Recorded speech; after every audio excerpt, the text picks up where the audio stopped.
Halo guys, balik lagi di ini Persepsi.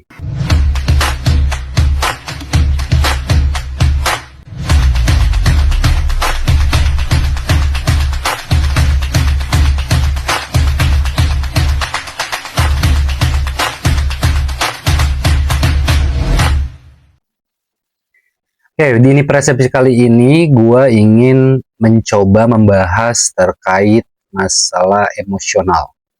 Nah, sebenarnya konten ini atau ini persepsi untuk kali ini gue itu gara-gara melihat konten yang ini. Kualitas yang kelihatan saat Rocky Gerung sedang berdebat dengan lawan bicaranya, yaitu impuls control atau pengendalian impuls. Dan juga itu gara-gara akhir-akhir ini beberapa obrolan atau tongkrongan, baik di tongkrongan tempat kerja maupun tongkrongan di circle gitu ya, di komunitas gua banyak membahas terkait masalah emosional. Nah, gara-gara gua nonton atau melihat konten yang tadi ya, yang muncul di beranda TikTok gua gitu, akhirnya secara tidak langsung gue kepikiran dengan salah satu buku atau novel yang memang ada membahas terkait masalah IQ dan EQ. Nah, itu novelnya adalah novel 5CM. Nah, sampai tadi nyampe rumah, gue langsung cari tuh ya, langsung bongkar koper buku gue yang memang dari zaman kuliah, dari zaman sekolah, emang gue kumpulin sampai gue nyari lagi. Nah, ini adalah sebenarnya gue tuh punya dua novel 5CM. Nah, itu buku kedua sebenarnya. Buku kedua yang pertama itu dipinjem sama temen gue. Kebetulan dia pindah ke daerah Jawa Tengah kalau nggak salah ya. Terus gue beli lagi. Nah, ini adalah buku cetakan ke-11, itu tahun 2008. Jadi sebelum ada filmnya, sebenarnya gue udah baca buku novelnya terlebih dahulu gitu, 5CM ini.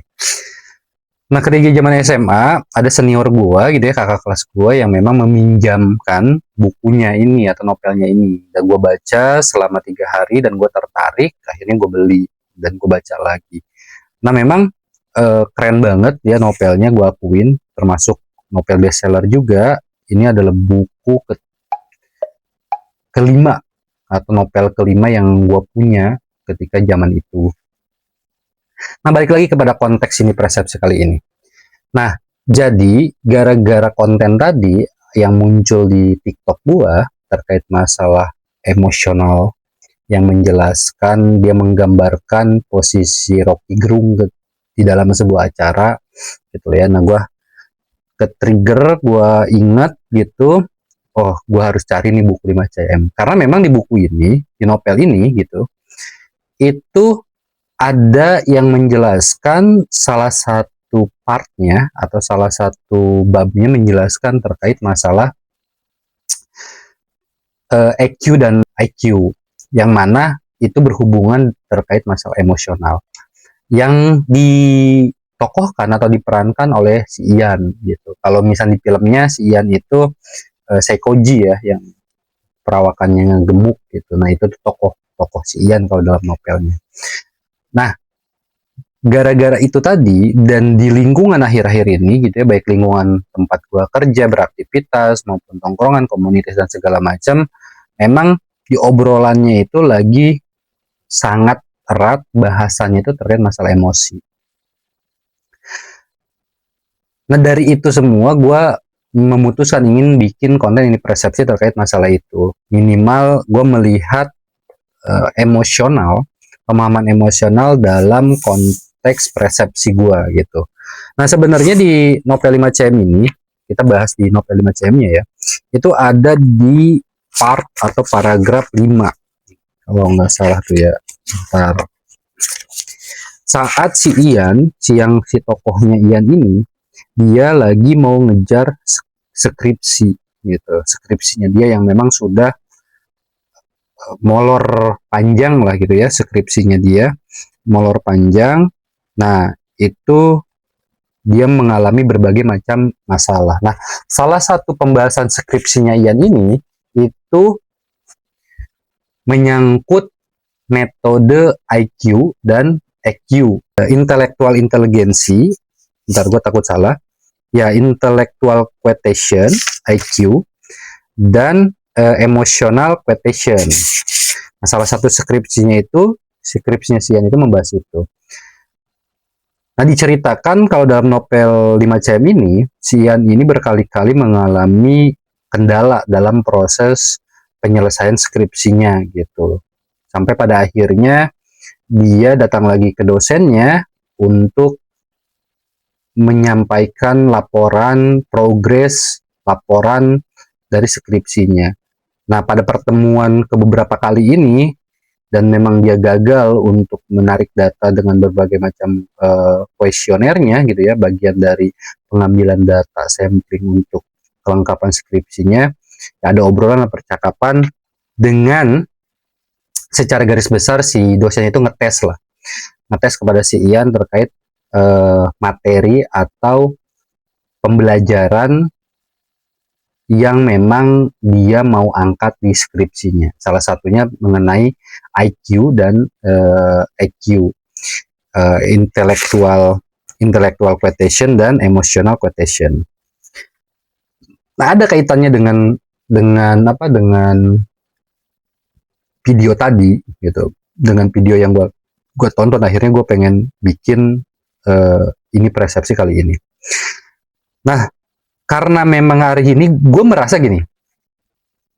berkaitan dengan emosi ini sangat relate ya dengan keadaan hari ini, terkhusus memang mengenai pengendalian emosi kita gitu ya sebagai manusia kepada orang lain atau kepada sekitar. Secara garis besar, si dosen di dalam novel 5 jam ini menjelaskan mana yang paling terpenting gitu, antara IQ, intellectual quotient, dengan EQ, emotional quotient. Pemahaman Ian, tanggapan Ian terkait pertanyaan itu lebih penting EQ, emotional quotient. Alasannya sederhana. Bahasa dia bahwasannya sepintar-pintarnya orang, sekeren-kerennya orang, selogis-logisnya orang, anggaplah secerdas-cerdasnya orang gitu loh ya. Tapi kalau misalkan emotional quotient-nya, EQ-nya dia rendah, maka dia tidak bisa mengendalikan emosinya dia. Sehingga IQ-nya itu, kecerdasannya itu nggak berdampak apapun. Karena dia tidak bisa mengendalikan emosinya gitu. Bahkan dalam buku ini pun dijelaskan, ditanya lagi gitu ya, otak itu terbagi kepada berapa Yan gitu. Nah, otak itu dijelaskan di novel ini, otak terbagi kepada 2. Ada yang namanya neokortek gitu. Itu adalah sebagian besar otak kita yang memang untuk memproses logik, nalar logika gitu ya, hitung-hitungan dan segala macam lah ya, atau yang disebut dengan kepintaran, kecerdasan, itu ada di neokortek gitu. Ada juga yang disebut limbic system. Dia persentasinya kecil, mungkin hanya 20%. Kalau dari di novel ini dijelaskan itu 20%. Tapi limbic system ini yang mengendalikan dan yang mengatur tingkat emosional manusia atau tingkat emosional kita. Bahkan dalam limbic system itu diturunkan lagi ada yang disebut dengan intrapersonal skill dan juga ada interpersonal skill. Nah, sederhananya yang disebut dengan interpersonal skill itu adalah keahlian manusia untuk bergaul, atau sederhananya gini, kalau di 5 jam ini. Yang disebut dengan interpersonal skill itu adalah kemampuan seseorang memahami keadaan lingkungannya, memahami keadaan emosional orang lain, memahami situasi orang lain. Artinya itu lebih kepada luar dirinya. Dia memahami kondisi emosi, kondisi situasi yang ada di luar dirinya. Itu berbicara terkait masalah interpersonal skill. Nah, ada juga yang disebut dengan intrapersonal skill. Ini kebalikannya, lebih kepada cara dia dalam mengendalikan emosi yang ada di dalamnya. Nah, artinya apa? Artinya kita itu harus punya dua variabel itu. Pertama, interpersonal skill dalam pengendalian emosi tadi, EQ tadi, emotional quotient tadi gitu ya, untuk memahami lingkungan sekitar, untuk memahami keadaan yang ada di luar diri kita. Dan intrapersonal, kita harus mampu mengendalikan emosi. Gue selalu menyampaikan gini, cara gue dalam meng-create gitu loh ya, dalam mengendalikan, meng-adjust emosional gue, itu secara tidak langsung dengan sederhana. Bukan secara tidak langsung dengan sederhana, maksud gue, cara penyesuaiannya, cara menjustnya, gue tuh selalu dengan metode gini. Kalau dalam situasi tertentu, gue dalam keadaan emosi, atau emosional gue sedang bekerja, karena emosi itu tidak bisa diprediksi, datangnya itu dengan tiba-tiba, dia tidak bisa ngasih kode dulu baru datang emosional, tidak, karena tidak bisa. Yang kita bisa lakukan dalam memanage emosi itu dalam mengaturnya, memanagenya gitu, emosi itu. Nah, metode yang gue selalu lakukan adalah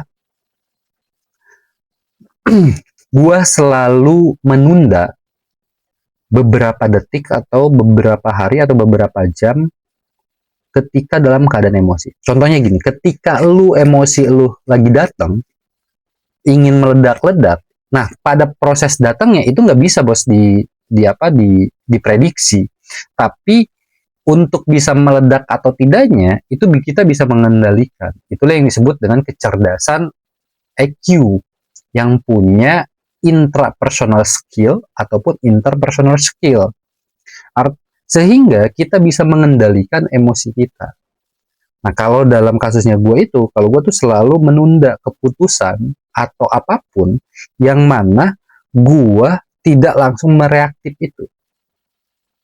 Ataupun gue mencoba mereaktif langsung emosi gue, pasti pada prosesnya, dalam proses itu, gue akan mencoba menarik gitu ya. Cara berpikir gue coba tarik dulu gitu ya, agar tidak berlanjut emosinya itu untuk melihat dalam perspektif yang jauh lebih luas. Nah, kalau gue tuh selalu dengan cara metode seperti itu. Sederhananya gini, kalau lu dalam keadaan emosi, dan lu menuruti keadaan emosi itu, lu mengikuti, berarti kesimpulannya EQ lu 0, rendah. Karena lu tidak punya metode atau tidak punya kecerdasan dalam mengendalikan emosi. Karena berkaitan dengan emosi itu bukan terkait masalah bisa atau tidak, bukan masalah tahu emosi kita atau tidak, bukan sebenarnya, tapi sejauh mana kita mampu mengendalikan emosi kita gitu. Makanya di buku 5CM ini dijelaskan gitu ya, si Ian berstatement ke dosennya itu, percuma Pak punya IQ tinggi, lu cerdas sekalipun, lu pintar sekalipun gitu ya, lu hebat secara teoritik, pemikiran dan segala macam gitu, itu akan percuma ketika emotional quotientnya lu rendah. Karena ada dalam satu kasus, kalau misalkan di kasus skripsinya Ian itu, ada salah satu mahasiswa, dia pintar, dia dapat A terus gitu ya, pada satu waktu dia dapat B nilainya, terus si mahasiswa itu ngambil pisau terus ngebunuh si dosennya. Artinya kecerdasan IQ, intellectual quotient tadi, kalah sama sikap emosinya dia. Logiknya dia tidak bisa mengendalikan, kepintarannya dia tidak bisa mengendalikan emosinya dia, sehingga dia berbuat kesalahan.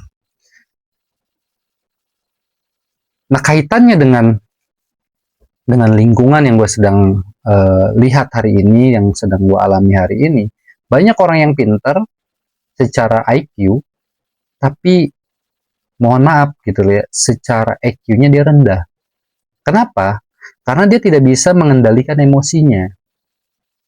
Dia terlalu meledak-ledak terkait emosinya itu. Dia terkesan terpengaruh terhadap intimidasi situasi dan kondisi yang mana dia tidak eh, bisa mengendalikan emosi itu. Nah, gue melihat ini yang bahaya hari ini gitu. Karena apa? Karena kalau kita sebagai manusia tidak punya intrapersonal skill maupun interpersonal skill dalam didik sistem di emotional quotient tadi, di EQ tadi, ya ketika kita dihadapkan sebuah masalah, kita akan cenderung menyalahi diri kita. Kita akan cenderung menyalahkan orang lain. Pada dasarnya bukan masalah benar dan salah, tapi bagaimana cara kita bersikap. Seperti yang gue bilang tadi, kalau gue ketika memang sedang ada ketika ada situasi yang menimbulkan emosi, gue akan coba untuk keep silent gitu, atau freeze dulu sejam atau 5 detik. Minimal gini, ketika misalnya ada yang ngehujat atau segala macam, gue tuh selalu tidak langsung untuk membalasnya. Minimal freeze dulu aja 5 detik deh atau 10 detik. Untuk apa? Untuk nge-repress, untuk limbic system kita, emotional quotient kita aktifkan agar bisa mengadjustment gitu ya, bisa menyesuaikan bagaimana caranya kita bersikap, bagaimana caranya kita untuk melihat situasi itu. Nah, gue tuh selalu seperti itu. Agar apa? Keputusan kita itu tidak akan berdampak jauh lebih besar dari apa yang terjadi. Karena kadang kita tuh melihat, contoh gini, kalau kita di dalam sebuah ruangan, ngumpul nih ya, kayak kelas deh gitu ya, kayak kelas, ada pengajar gitu ya, ada tutor di depan, terus kita duduk, ya berbaris-baris. Kalau kita melihat situasi dalam sebuah ruangan itu, kita yang duduk sebagai orang yang diajar oleh si tutor tersebut, kita akan melihat pada satu arah aja kan. Ataupun kita hanya melihat dalam sudut pandang yang sempit. Tapi lu bisa bayangkan nggak hari ini? Lu bisa bayangkan ada di dalam sebuah ruangan, lu ada di dalamnya sedang duduk, melihat si tutor di depan, tapi lu melihatnya dari sisi atas, dari atas. Otomatis cara pandang lu akan melihat seisi ruangan secara utuh kan. Nah, gue tuh selalu membayangkan seperti itu. Jadi ketika emosi muncul, gue tuh akan melihat perspektif lain yang jauh lebih luas. Siapa tahu apa yang sedang diperdebatkan, apa yang sedang dipersoalkan oleh orang lain itu benar. Lebih benar opininya, pandangannya dibandingkan pandangan gue. Sehingga pengambilan keputusan setelahnya itu jauh lebih bijaksana, itu jauh lebih tepat daripada kita mempertahankan ego emosi kita, ego kecerdasan kita. Nah, yang jarang dipunyai oleh orang hari ini adalah itu tadi, skill, intrapersonal skill, dan kemampuan interpersonal skill. Cara melihat situasi dan kondisi orang di sekitar, dan cara mengendalikan diri kita. Itu yang hari ini sedang terjadi akhir-akhir ini yang gue lihat gitu. Karena kita akan terbawa arus, kalau misalnya kita menjadi orang yang seperti itu, kita akan terbawa arus dominasi dan doktrin-doktrin yang memang sebenarnya nggak valid. Sebenarnya tuh tidak valid gitu. Sebenarnya tuh nggak mesti kita ikut-ikutan dalam situasi ranah itu. Atau sebenarnya kita tuh bisa melihat dari sisi being yang lebih luas gitu, cakrawala yang jauh lebih luas untuk melihat sesuatu itu. Nah, itu yang maksudnya itu yang gue kepikiran tuh tadi tuh, gara-gara gue melihat konten tadi, video tadi, wah, gue inget gitu ya, di Novel 5cm pernah dibahas, karena emang keren banget ya. Kalau lu mau, sebenarnya lebih keren novelnya ya kalau menurut gue. dalam perspektif gue tuh gue lebih seneng bacanya, jadi imajinasinya jalan dibandingkan filmnya, karena memang lebih dulu novelnya baru muncul filmnya. Karena memang ini bukunya keren banget, apalagi obrolan Genta dan Japran di kereta gitu loh ya, yang membahas banyak hal. Terus gue juga memvisualisasikan, membayangkan gitu, mengimajinasikan si Riani di tokoh ini gitu. Wah, itu keren banget. Nah, itu yang selalu gue impikan, punya pertemanan, punya persahabatan, punya circle yang kalau ngobrol tuh asik gitu loh. Yang ngobrol tuh bisa membahas apapun, informatif gitu loh ya, informasi, dan saling bisa mendukung, mensupport satu sama lain. Nah, balik lagi kepada pembahasan ini persepsi kali ini, terkadang kita lupa dalam pengendalian emosi, dalam pengendalian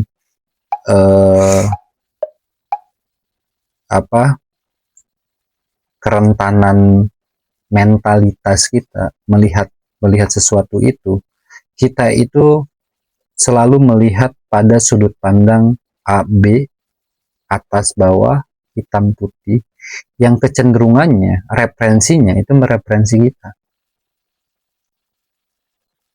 Tapi kita tidak pernah mau mencoba untuk meletakkan referensi, pendapat, opini kita diterapkan kepada orang lain.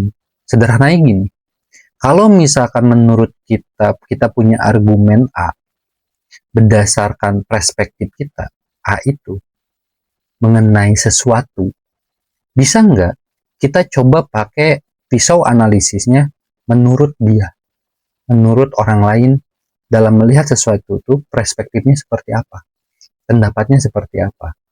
Bisa jadi yang paling mendekati kebenaran, yang paling mendekati kesesuaian itu pendapat orang lain, atau setidak-tidaknya kita mendapatkan benang merah pada persoalan tertentu. Nah, itu yang selalu gue coba lakukan. Terkhusus itu selalu gue pakai ketika dalam naik gunung. Anak-anak savana tuh tahu gitu ya, kalau misalkan kita naik gunung, pagi gue sama Septian gitu ya, itu selalu perdebatan tuh, entah perdebatan jalur, trekking, timekeeper, atau penentuan lokasi, itu sering tuh. Nah, kalau pada posisinya kita sama-sama keras, kalau dalam posisinya kita sama-sama merasa paling tinggi, yang akan selesai, yang ada konflik, yang ada pendakian gunungnya itu nggak asik. Nah, pada akhirnya gua akan menggunakan skill tadi, intrapersonal skill maupun interpersonal skill. Toh ketika gua mencoba untuk menerapkan itu, hasilnya oke juga kok. Hasilnya bagus juga. Salah satu yang paling yang paling ketara itu ketika kita naik perahu 2000 berapa ya, gue lupa, 2022 apa 2020 gitu ya, apa 2020-an kalau nggak salah ya, gue lupa. Ketika gue memilih tempat untuk ngecamp di titik A, Septian itu memilih untuk lebih jauh dari titik A karena menurut dia view-nya jauh lebih bagus gitu ya. Nah, gue kan melihat kondisional tim nih ya,